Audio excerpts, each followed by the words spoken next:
안녕하세요. 저는 결혼을 꿈꾸고 있었던 20대 후반의 평범한 직장인입니다. 제게는 세상 단 하나밖에 없는 사랑하는 여자친구가 있습니다. 여자친구와는 2년 전 처음으로 알게 되었고 저보다 3살이 더 어립니다. 저는 그녀와 당연히 결혼을 생각했고 함께 살 그날만을 그리며 살아가고 있었습니다. 매일 하루하루가 행복한 날들이었죠. 하지만 제 여자친구에 대한 충격적인 사실을 알게 되고부터 너무나 힘이 듭니다. 사연을 읽어보면 바보 같고 멍청하다고 욕하실 수도 있겠지만 지금의 저는 제가 어떻게 결정을 해야 할지 도저히 답을 내릴 수가 없네요. 사실 이런 이야기를 올려봐야 뾰족한 수도 없을 것 같고 좋은 방법을 찾을까 싶지만 너무 많이 답답하고 힘들어서 많은 분들의 이야기를 간절히 듣고 싶어서 글을 올리게 되었습니다. 여자친구와는 대학교 친한 여자 후배 덕분에 만나게 되었습니다. 어느 날 후배와 술을 마시고 있었고 한참 이야기를 하던 도중에 갑자기 저보고 연애는 하지 않냐고 묻더라고요. 사실 그때 당시에는 취직을 준비하고 있던 시기여서 여자를 만날 생각은 전혀 한 적이 없었습니다. 저는 장난식으로 아무도 소개도 안 시켜주는데 어떻게 여자친구를 만드냐고 했죠. 그랬더니 후배는 자신의 학창시절 동창이 한 명 있긴 한데 너무 수준 차이가 나서 소개를 못 시켜주겠다고 하더라고요. 저는 그 말에 너무 황당하고 오기가 생겨서 도대체 얼마나 그렇게 대단하길래 수준 차이가 나냐고 따졌죠. 후배는 친구가 학창시절에 얼짱 출신이라고 말하길래 갑자기 너무 호기심이 생기더군요. 그래서 저는 후배에게 사진부터 좀 보여주고 말하라고 했고 사진을 보는 순간 저는 후배에게 소개만 시켜주면 술을 한 달 동안 사주겠다고 했죠. 사진만 봐도 후배가 왜 얼짱 출신이라고 하는지 바로 알 수 있었던 외모였고 솔직히 소개팅을 하기에는 제가 한참 꿀리는 기분이라 부담스럽더라고요. 후배에게는 소개팅으로 만나면 승산이 없을 것 같다며 자연스럽게 만날 수 있게 해달라고 부탁을 했습니다. 그러자 후배는 소개녀와 단둘이 만나자고 약속을 잡을 테니까 저는 친구들과 놀다가 자연스럽게 합류를 하자고 했습니다. 그리고는 미리 친구들에게 말해서 저를 치켜 세워주자는 작전을 짜게 되었죠. 약속 당일날 저는 친구들과 일찍부터 만나서 술을 마시고 있었습니다. 약속 시간이 다가오자 후배는 그 소개녀와 만났고 커피숍에서 얘기를 좀 하다가 자연스럽게 데리고 온다고 문자가 왔습니다. 저는 친구들에게 잘 부탁한다며 자연스럽게 치켜 세워달라고 신신당부를 했죠. 그날따라 너무 긴장이 돼서 시간이 정말 갈 생각을 안 하더군요. 그렇게 한참이 지나고 나서 술집 문이 열렸고 제 후배는 소개녀를 데리고 같이 들어왔습니다. 실제로 처음 보는데 정말 선녀가 들어오는 기분이었죠. 잠깐 사이에 저는 곧바로 첫눈에 반해버렸습니다. 친구들도 저 멀리서 오는 그녀를 보고 대박이라면서 속삭일 정도였으니깐요. 그날 저는 최대한 말도 조심하고 행동도 조심했습니다. 그리고 다 같이 술을 마시면서 점점 분위기는 무르익었고 친구들이 저를 자연스럽게 치켜 올려준 덕분에 그녀도 어느 정도 제게 호감을 가졌는지 조금씩 관심을 보여주더라고요. 솔직히 얼굴만이라도 보고 싶은 마음에 나왔던 자리였고 진짜로 연인으로 발전할 가능성은 극히 낮을 거라고 생각을 했습니다. 그런데 그날 저희는 술에 취하고 분위기에 취해서 결국 어느 정도 관계에 진전이 있었고 따로 몇 차례의 만남을 더 가진 뒤에 제가 고백을 해서 저와 그녀는 연인 사이로 발전하게 되었습니다. 꿈에 그리던 이상형과 말도 안 되는 연인 사이가 되었다는 건 제게는 꿈만 같았죠. 여자친구는 만나면 만날수록 얼굴만 예쁠 뿐만 아니라 성격도 너무 착한 천사 같은 여자였습니다.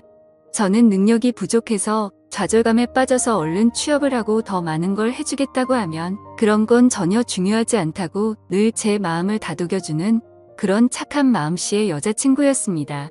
그렇게 미래를 꿈꾸며 만난 지 어느덧 1년이 지날 때쯤이었습니다. 저는 취직을 해서 직장을 다니는 상태였고 여자친구는 대학교 졸업반이었습니다. 그런데 어느 날부턴가 여자친구가 연락이 잘 되지가 않더라고요. 평소 그러지 않았기에 뭔가 이상해서 계속해서 무슨 일인지 물어보게 됐죠. 그러자 집에 일이 좀 생겨서 그렇다고 말하기가 어렵다고 했습니다. 집안일인데 계속 묻기엔 그래서 그런가 보다 하고 넘어갔습니다. 그 얘기를 묻고 주말에 여자친구를 만나게 되었는데 표정이 좋지가 않더라고요. 그래서 저는 다시금 여자친구에게 물었습니다. 무슨 힘든 일 있는 거냐며 그런 게 있다면 말해달라고 했죠. 그러자 여자친구는 한참을 고민하더니 아버지께서 잘못된 일에 손을 대셨고 결국 집에 너무 큰 빚이 생겼다더군요. 그래서 어쩔 수 없이 알바를 하느라 정신이 없어서 연락이 뜸했다며 미안하다고 하더라고요. 저는 그런 일이 있었으면 진작 말하지라고 했고 당장 제가 모아두었던 돈을 보태어 준다고 했습니다. 괜찮다고 수차례 거절을 했지만 저는 이런 상황에는 고집 부리는 거 아니라고 말하고는 돈을 보내주었죠. 그러고서 더 얘기를 해봤더니 빚이 생각보다 너무 어마무시하더라고요. 그래서 빚을 빨리 갚지 못하면 한 달 이자만 너무 심각하다란 걸 알게 되었습니다. 그래서 저는 알바를 해서 그걸 다 갚을 수 있겠냐고 물었더니 부모님도 열심히 일하고 계시고 자신도 생각보다는 고액 알바를 한다고 하더라고요. 뭔가 그때부터 기분이 이상했고 긴장되는 마음으로 무슨 일인지를 물었습니다. 시급을 많이 준다고 해서 바에서 일을 한다고 대답하더라고요. 물론 생각처럼 너무 심각한 것은 아니었지만 순간 너무 기분이 더러워졌습니다. 어떻게 바에서 일하는데 나한테 미리 물어보지도 않고 하냐고 화를 냈죠. 여자친구는 그냥 앉아서 대화만 하는 곳이라며 화낼 거 전혀 없다고 말하더군요. 저는 제가 알바라도 해서 같이 도와줄 테니까 당장 그만두고 다른 알바 자리를 찾으라고 했죠. 여자친구는 그 말에 미안하다며 당장 알바를 그만두다고 하면서 울더라고요. 안 그래도 힘든 여자친구한테 화를 낸 게 미안해지더라고요. 그래서 저는 걱정 말라며 다 같이 갚으면 그 정도 빚은 금방 갚을 수 있겠다고 위로해줬습니다. 그리고 나서 저는 곧바로 알바 자리를 찾게 되었죠. 직장을 다니고 있었던 터라 시간이 자유롭고 고액으로 할 수 있는 일을 찾아봤더니 배달 대행이 가장 맞겠다고 생각을 했고 저는 곧바로 일을 시작하게 되었습니다. 처음에는 실수투성이었습니다. 오토바이도 잘 타지 못했던 터라 운전도 서툴렀고 일이 서툴러서 배달을 많이 못하다 보니 수익도 별로 나지를 않더라고요. 그런데 사람은 적응의 동물이라 그런지 배달을 하다 사고도 몇 번 나보고 지리적으로 익숙해지고 나니까 그때부터는 점점 수익이 많이 오르게 되었습니다. 여자친구는 제가 오토바이를 타고 운전을 하는 걸 항상 걱정했죠. 그러면서 동시에 제게 너무 고맙다고 평생 이 고마움 다 갚아나갈 거라고 하더라고요. 그때는 이런 시련이 저희의 만남에 있어서 더욱 더 끈끈한 사이가 되게 해주고 평생을 살면서 흔들리지 않을 좋은 계기가 될 거라고 굳게 생각을 했습니다. 하지만 그런 긍정적인 생각들은 절대 보잘것없는 헛된 생각이란 걸 알게 해주더군요. 제 인생에서 가장 큰 충격을 받은 날이라 정확히 기억납니다. 문제가 생기게 된 그날은 주말 일요일 저녁 7시쯤이었습니다. 저는 주말에도 쉬는 걸 포기하고 배달 대행 알바를 하고 있었죠. 그런데 제가 처음 여자친구를 소개받던 날 함께 있었던 친구에게서 연락이 왔습니다. 전화를 받아보니 한참 동안 말을 못하고 가만히 있더라고요. 그때는 너무 바쁜 피크 시간대였고 배달통에는 몇 군데를 더 가야 하는 음식들이 있었던 상황이었기에 너무 급한 마음에 짜증이 나서 소리를 쳤습니다. 도대체 무슨 큰일이길래 그러냐고 답답하게 하지 말고 빨리 말을 하라고 했죠. 그러자 친구는 어렵게 말을 꺼냈습니다. 혹시 여자친구가 요즘 어디서 일하는지 아냐고 묻더라고요. 그때 당시 저는 여자친구가 학교를 다니면서 야간에 커피숍 알바를 한다고 들었기에 커피숍에서 일한다고 대답을 했죠. 친구는 너 지금 잘못 알고 있는 거 같다라고 말하더군요. 평소에 장난질을 하는 친구가 아니었기에 그때부터는 심장이 엄청 두근대기 시작했습니다. 저는 말을 더듬거리며 무슨 말이냐고 똑바로 말하라고 했습니다. 친구는 어제 저녁에 직장 선배들이랑 강남에서 아가씨들이 나오는 술집에 갔는데 복도에서 제 여자친구를 얼핏 본 것 같다고 말을 하더라고요.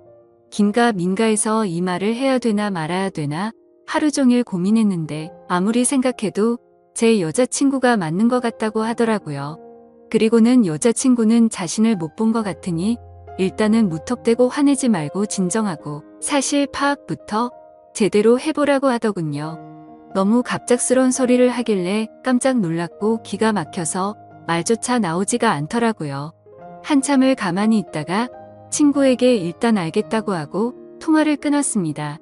그래서 저는 곧바로 배달 대행 사장에게 사고가 났다고 말하고는 일을 중단하고 여자친구 집으로 향했습니다. 손이 덜덜 떨려서 운전도 불가능했고 도저히 일을 할 수 있는 상태가 아니었죠. 여자친구 집 앞에서 최대한 침착하고 밥을 먹자고 나오라고 했습니다. 얼마나 초조하고 떨렸는지 여자친구를 기다리는 동안 담배를 거의 한 갑을 폈던 것 같습니다. 한참 뒤에 여자친구와 저는 식당으로 가서 밥을 먹었고 아무렇지도 않은 척 요즘에 커피숍은 바쁘지 않냐고 물었습니다. 그러자 요즘에는 사람은 많지 않은데 가끔 진상들이 있어서 힘들다고 하더라고요. 그 모습을 보니까 도저히 거짓말이라고는 생각을 할 수가 없었고 너무 자연스러웠기에 친구가 잘못 본 건가 보다라고 생각을 했습니다. 그렇게 식사를 마치고 저희는 둘만의 시간을 보내러 갔죠. 그런데 함께 사랑을 나누면서도 그 찜찜한 마음은 절대 지워지지가 않더군요. 여자친구가 화장실을 간다고 자리를 비운 사이 저는 얼른 여자친구의 휴대폰을 보게 됐습니다. 카톡이나 메시지로는 별로 의심스러울 게 전혀 없더라고요. 그런데 은행에서 온 메시지를 무심코 눌러보게 되었는데 정말 깜짝 놀랐습니다. 돈이 없다던 여자친구의 통장에는 잔액이 1,000만 원이 훨씬 넘는 돈이 찍혀 있더라고요. 그래서 이게 도대체 무슨 돈이지 싶어서 메시지를 올려보니 며칠 전 날짜로 어떤 처음 보는 이름으로 1,000만 원이 입금되어 있더라고요. 그리고 더 올려다 보니 여자친구의 가족분에게 다시 보낸 건지 1,000만 원을 출금을 했더라고요. 그래서 이게 도대체 뭐지 싶어서 계속해서 올려봤습니다. 근데 매월 1일에 똑같은 이름으로 꼬박꼬박 1,000만 원이 입금되었더라고요. 어림잡아 봐도 1년 가까이 받아왔으니까 1억이 훨씬 넘는 돈이었습니다. 곧바로 이건 뭔가 심각하게 잘못 돌아가고 있구나라고 깨달았습니다. 여자친구가 화장실에서 나오자마자 저는 화를 내면서 이 돈 뭐냐며 휴대폰을 들이댔습니다. 그러자 깜짝 놀라며 휴대폰을 뺏어가더라고요. 저는 정신이 나간 상태로 나지막이 말했습니다. 지금부터 나한테 거짓말 할 생각 하지 말고 모든 사실을 말하라고 했죠. 여자친구는 지금까지 있었던 일들에 대해서 말했습니다. 사실은 바에서 알게 된 사장님이 있는데 그냥 주말마다 만나서 밥만 먹어주면 용돈 개념으로 돈을 보내준다고 해서 이 일을 시작했다고 하더군요. 저는 너무 황당해서 따져 물었습니다. 아무 짓도 안 하고 밥만 먹는데 어떤 정신 나간 놈이 한 달에 1,000만 원씩 주냐고 했죠. 그러자 여자친구는 팔딱 뛰면서 절대 이상한 짓은 안 했다고 하더라고요. 근데 상식적으로 아무리 생각해도 이해가 되지 않았습니다. 어느 누가 밥만 먹어준다고 한 달에 1,000만 원씩 줄까요? 그것도 다 합치면 1억이 훨씬 넘는 큰 돈을요. 그런데 그때 갑자기 문득 생각난 게 친구가 여자친구를 술집에서 봤다고 한 게 생각이 났습니다. 그래서 저는 여자친구에게 말했습니다. 너 진짜 거짓말하지 말라고 했는데 계속 거짓말하려고? 내가 너 강남 술집에서 일하는 것도 다 아는데 그것도 발뺌할 거냐고 물었습니다. 그러자 여자친구는 갑자기 아무 말도 못하더라고요. 그러더니 갑자기 주저앉아서는 울기 시작하더라고요. 지금부터 진짜 거짓말 하나라도 하면 나는 더 이상 너 얘기 안 듣고 나간다고 말했습니다. 그런데 계속해서 울고만 있더라고요. 그때부터는 저도 제정신이 아니었고 너무 화가 났습니다. 여자친구가 쥐고 있던 휴대폰을 뺏어서는 화장실로 들어가 문을 잠궜습니다.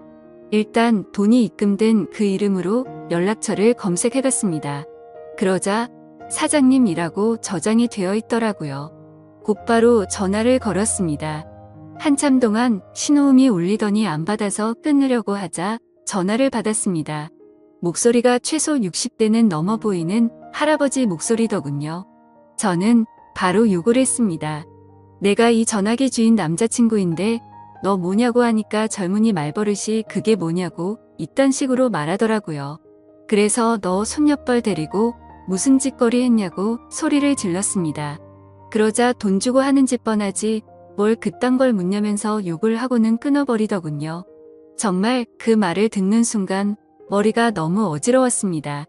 여자친구는 밖에서 문을 계속 두드리면서 울어대고 너무 믿었던 여자친구에게 배신을 당한 기분에 저도 모르게 눈물이 흐르더라고요. 그렇게 서로가 화장실 문을 사이에 두고 1시간 동안 아무 말 없이 있었습니다. 제가 먼저 말을 꺼냈습니다. 그동안 나를 얼마나 우습게 생각했으면 끝도 없이 거짓말하냐고 물었더니 자신을 두고 떠날 것 같아서 차마 말을 못했다고 하면서 울더라고요. 바에서 일한 거랑 커피숍에서 일했다는 건 다 거짓말이었냐고 했더니 미안해 라고 대답을 해주더군요. 그럼 다른 데서 일한 건 다 거짓말이었고 애초부터 강남에 있는 술집에서 일한 거냐고 물었습니다. 그러자 여자친구는 그때부터 모든 사실을 털어놓더군요. 처음에는 바에서 얘기만 하는 일로 시작한 건 맞았답니다. 그런데 갑자기 그 사장님 지인이 운영하는 다른 술집에서 홀서빙 일이 부족하다고 해서 도와주고 오라고 했답니다. 시급도 평균보다 2배 이상 쳐준다고 해서 바로 알겠다고 하고 갔다네요. 생각보다 너무 페이가 세다 보니까 바쁠 때마다 잠깐 도와주고 오고 하는 게 일도 수월했었고 돈도 되었기에 몇 번씩 일을 하러 갔답니다. 그런데 어느 날부터인가 그 술집 여자 사장님이 자꾸만 자신을 설득했답니다. 그때 왜 그런 선택을 하게 된 건지 자신도 제정신이 아니었던 것 같답니다. 그렇게 본격적으로 그 가게에서 일을 시작하게 되었고 어느 날 재벌 할아버지가 와서는 매달 1,000만 원씩 주는 대가로 만남을 요구했다고 하더군요. 그래서 직접적으로 물었습니다. 이 더러운 인간한테 전화했더니 돈 주고 하는 짓 뻔하다고 하던데 네가 아까 밥만 먹었다는 건 거짓말이었냐고. 더 이상은 절대 나한테 거짓말 하지 말라고 했습니다. 그러자 울면서 미안하다고 대답하더군요. 도저히 빚이 갚아지지가 않아서 부모님이 너무 힘들어 하셨다고. 정말 계속 그렇게 시간만 가다가는 부모님이 자신의 곁에서 사라지실까봐 너무 무서워서 어쩔 수가 없었다네요. 저는 그때부터 이미 모든 사실을 알게 되었기에 문을 열고 나가서 아무 말 없이 여자친구에게 휴대폰을 던져주고는 그대로 밖으로 나갔습니다. 그러자 더 큰 소리로 방에서는 엉엉 우는 소리가 들리더라고요. 솔직히 미운 마음도 컸지만 왜 그렇게까지 한 건지를 아니까 너무 마음이 아팠습니다. 근데 그렇다고 할지라도 절대 이해를 할 수는 없습니다. 저는 여자친구의 힘든 걸 도와주기 위해서 평일에 회사 끝나면 배달 대행을 자정 넘게까지 했고 주말에도 쉬지 않고 그렇게 열심히 일해서 도와줬건만 그 대가가 고작 이런 충격적인 배신이라니 말문이 막힐 수밖에 없었고 모든 게 다 원망스러운 마음만 들었습니다. 그날이 있고부터 벌써 며칠이 지났습니다. 여자친구는 이제 빚은 거의 다 갚아가서 제대로 된 일을 구해서 갚아 나갈 거랍니다. 일도 다 그만뒀고 그 남자와도 다시는 연락하지 말라고 했다고 하네요. 저를 속인 건 너무 미안하고 도저히 자신의 곁에 있어 달라고 말 못하겠다고 합니다. 정신 나간 자기 같은 여자는 잊어버리고 꼭 행복하라며 오빠는 행복할 자격이 있는 사람이라고 하네요. 차라리 여자친구가 뻔뻔하게 굴었으면 이렇게 마음이 더 아프지도 않았을 것 같습니다. 정말 태어나서 처음으로 평생을 함께하고 싶었던 여자친구였는데 이런 사실이 모든 게 다 꿈이었으면 좋겠습니다. 솔직히 이렇게 많이 사랑하기에 저는 지금도 말도 안 되는 고민을 하고 있네요. 제가 여자친구를 용서해 주는 게 맞는 걸까요? 어떤 선택을 해야 할지 정말 모르겠습니다. 저보다 현명한 분들이 많으실 테니 부디 제게 한마디씩만 부탁드립니다. 감사합니다.